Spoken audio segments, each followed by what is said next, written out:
பகவான் நாராயணன், தேவர்கள், பிரம்மா, சந்திரன், தேவனுடைய மனைவார்கள் அனைவர்களும் சேர்ந்து உன்னுடைய மகிமை தெரியாம, உன்னுடைய சக்தி தெரியாமல் உலகத்தில் சக்தி இல்லை என்றால், சக்தி என்பது யாரு? உடலுக்கு சக்தி, உயிருக்கு சக்தி, மரத்துக்கு சக்தி, செடி கொடி புல் பூண்டு விலங்கு அனைத்துக்குமே சக்தி இல்லைன்னா உயிர் நடமாடுமா? இல்லை. அது தெரியாம தேவர் சபையில நாம ஒரு கர்வத்தோடு பேசிட்டோம், அவமானப்படுத்திட்டோம். அதனால தாயே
தாய்க்கு சமமானவ போய் கவனமா பேசி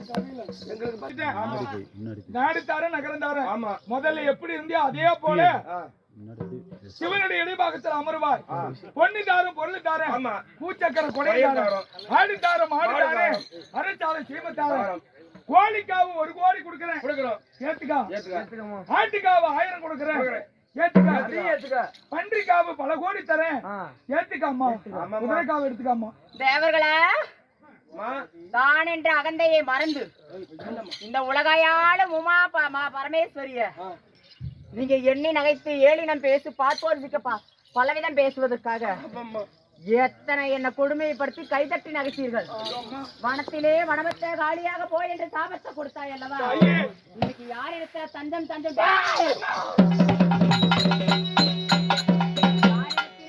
தஞ்சம் தஞ்சம் என்று காலில் விழுந்துருக்கீங்க. நாடு தரேன், உனக்கு காப்பாற்றி போடுவானா? தேவரென்று அகந்தையை மறந்தீர்களா? இந்த உமா பார்வதி சக்தியே உலகத்திலே முதல் தெய்வம். என் காலில் விழுந்துட்டீங்க, பொழைச்சு போங்க.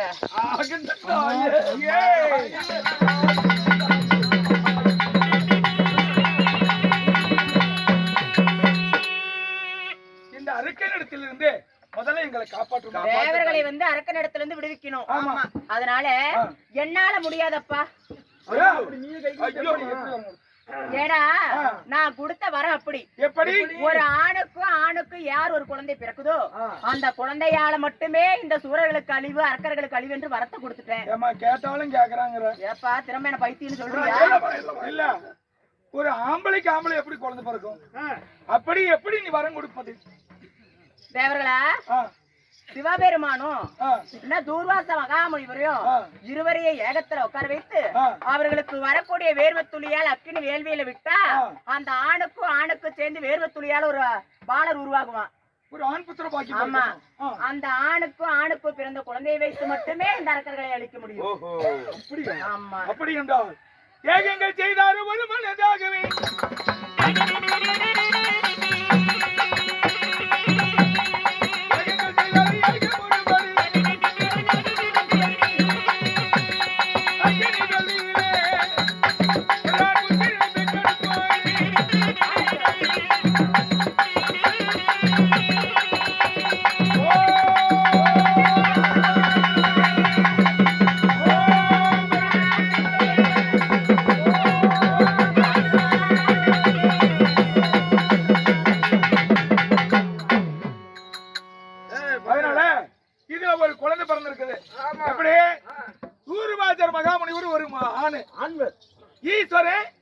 ஒரு ஆணு முனிவருடைய சக்தியாலும் ஈஸ்வரனுடைய சக்தி ஒன்று சேர்ந்து முனியோ ஈஸ்வரன் ஒன்று சேர்ந்ததுனால அந்த குழந்தைக்கு முனீஸ்வரன் என்று பெயர் சூட்டுவோம்.